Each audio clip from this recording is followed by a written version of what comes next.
Ok, donc, on a vu la dernière fois un certain nombre de choses concernant la répartition de la tension au sein d'un circuit. Je vous rappelle, on a vu déjà deux unités de grandeur, les volts, à mesurer avec un voltmètre, et les ampères, à mesurer avec un ampèremètre.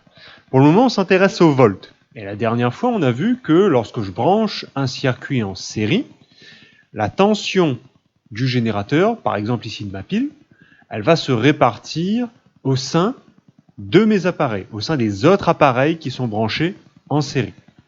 Ainsi, donc, si je regarde là, j'ai deux lampes qui sont identiques, les 6 volts de ma pile vont se répartir une partie dans la lampe, et l'autre partie dans l'autre lampe. Ce qui fait que si les deux lampes sont identiques, je vais me retrouver ici avec 3 volts pour une lampe et 3 volts pour l'autre lampe. Quoi, 3 plus 3, ça fait bien 6. Je retrouve l'intégralité de la tension que j'avais de la pile. D'accord? Alors ça pose un petit problème parce que, bon ok, c'est très sympa, mais on a une certaine diminution de la tension. Pas forcément perte, hein, parce que rien ne se perd, rien ne se crée, mais voilà, si j'ai une pile de 6 volts, je me retrouve à finalement répartir mes 6 volts entre chaque appareil, donc je perds en volts dans un sens. J'ai plus la tension de 6 volts que j'avais imposée par mon générateur ici. C'est pour ça que on passe par un autre type de circuit, parce que les lois sont légèrement différentes et le fonctionnement et la répartition des volts ne se fait pas de la même façon. C'est le circuit en dérivation. Alors on a déjà vu l'année dernière que le circuit en dérivation, c'est le circuit avec plusieurs chemins, ça je répète, c'est un circuit en série parce qu'il n'y a qu'un seul chemin. Le circuit en dérivation, il avait son lot d'avantages, tout simplement parce qu'il évitait les pannes généralisées. Ici, je fais disparaître une lampe, ça reste encore fonctionnel parce qu'il y a encore d'autres boucles dans les circuits en dérivation. Ce qui n'est pas le cas dans le cas du circuit en série. D'accord? Donc on va s'intéresser là aujourd'hui à la répartition des volts dans un circuit en dérivation. D'accord? Donc l'activité d'aujourd'hui, c'est une activité comme d'habitude du livre, hein, pas de grosses modifications. Une activité de la page 317 sur le branchement des appareils en dérivation. Alors oui, effectivement, quand on regarde comme ça, ça fait peur. Ça fait peur, ça fait peur. Sauf que, on se pose un peu et on essaie de voir un peu comment c'est branché. D'autant qu'il y a des appareils de mesure, des appareils qui se rajoutent avec des doubles ponts. Regardez ici, là, pareil ici, pareil ici, pareil ici, pareil ici, ce qui fait que c'est des appareils de mesure qui vont mesurer avec deux doubles ponts, donc des volts, qui vont mesurer les volts de chacun des appareils correspondants. D'accord? Et outre ce fait-là, 1, 2, 3, donc ici j'ai 3 doubles ponts, ici 2 doubles ponts, tout simplement parce que j'ai une espèce de branche principale, une espèce de cercle principal, de tronc principal, pardon, où tous les appareils sont branchés, le générateur, la lampe et la deuxième lampe. D'accord? Donc, comme d'habitude, vous retrouvez le timecode dans la description. Si vous êtes à l'aise, vous pouvez déjà mettre sur pause et essayer de faire les questions 1, 2, 3, 4, 5, d'accord, qui sont dessous. Ok? Et comme d'habitude, je vais expliquer question par question pour que vous ayez l'intégralité des informations et que vous puissiez avoir les explications à une question en cliquant sur le timecode dans la description. D'accord? Donc comme je dis, on a branché un circuit en dérivation et sur ce circuit, on a simplement rajouté les appareils de mesure, les voltmètres, pour pouvoir mesurer la tension de chacun des appareils en fonction de leur position, en fonction de ce que je veux mesurer. Ok? À vous d'essayer un peu de déblatérer tout ça, mais je ferai les petits schémas, les petites couleurs pour que vous puissiez un peu plus facilement identifier qui est le circuit en dérivation et où sont les appareils de mesure, et ainsi de suite. D'accord? Allez.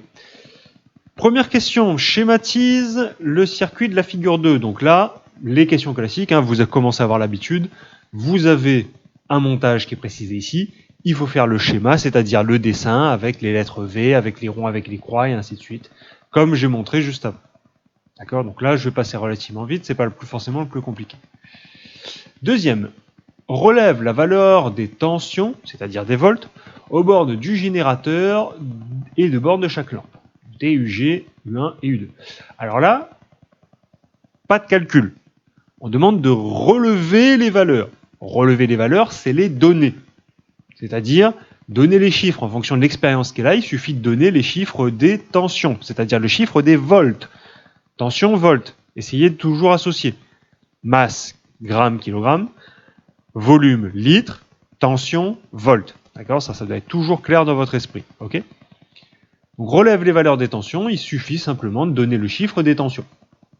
D'accord? Donc, le chiffre des tensions, à vous de regarder là, l'expérience. 3. Établis une relation entre UG, U1 et U2. On a vu déjà dans l'activité d'avant ce que j'appelle une relation, c'est-à-dire relier UG, U1 et U2 par une relation mathématique. C'est-à-dire, il faut écrire ça mathématiquement. Alors, quel lien on peut trouver entre UG, U1 et U2? Regardez les chiffres et cherchez pas hyper compliqué. Soyez logique. En fait, qu'est-ce qu'on peut dire de UG, U1 et U2? Qu'est-ce qu'on remarque? Qu'est-ce qu'on constate? D'accord? Et l'écrire mathématiquement. D'accord? 4e question. À partir de cette relation, rédige une phrase qui énonce la loi des tensions pour les dipôles branchés en dérivation. Comme avant, d'accord? Comme l'activité d'avant. La relation mathématique, on va essayer de la généraliser avec une phrase. C'est-à-dire d'écrire la formule mathématique, la relation qu'on a mis en place avec UG, U1 et U2, et essayer de faire ça de façon générale. Autre façon de le dire, bon ben voilà. Quand je vais brancher en dérivation, comment va se répartir la tension? Comment va se répartir le nombre de volts? Qu'est-ce qu'on peut dire quand je vais brancher en dérivation? Qu'est-ce que je peux dire de la tension de chacun des appareils? Okay, un petit peu plus technique, essayez de réfléchir. Réfléchissez pas forcément trop compliqué. Regardez ce qu'on a là, essayez de dire, bah voilà, si je rajoute une lampe, combien de volts il va avoir? Qu'est-ce qui va se passer? Si je rajoute encore une lampe, qu'est-ce qui va se passer au niveau des volts? Et ainsi de suite. D'accord?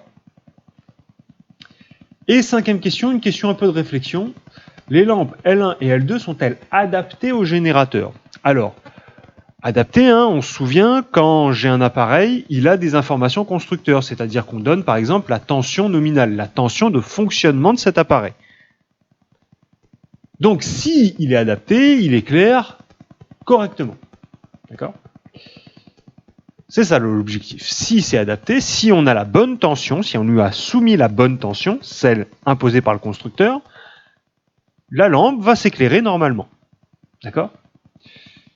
Donc à vous de faire le bilan. Est-ce que, regardez l'expérience qu'elle a, est-ce que les lampes qui sont là, est-ce que les 2 lampes qui sont là sont adaptées au générateur? Est-ce qu'on a la bonne tension de fonctionnement? Regardez la luminosité et à vous de faire vos conclusions. D'accord? Donc, à vous maintenant de vous entraîner, essayer de faire donc les petites questions qui sont là et d'essayer de mettre tout ça en place pour que ça se passe bien pour la correction. Je vous retrouve dans la vidéo juste après. Allez, à toutes.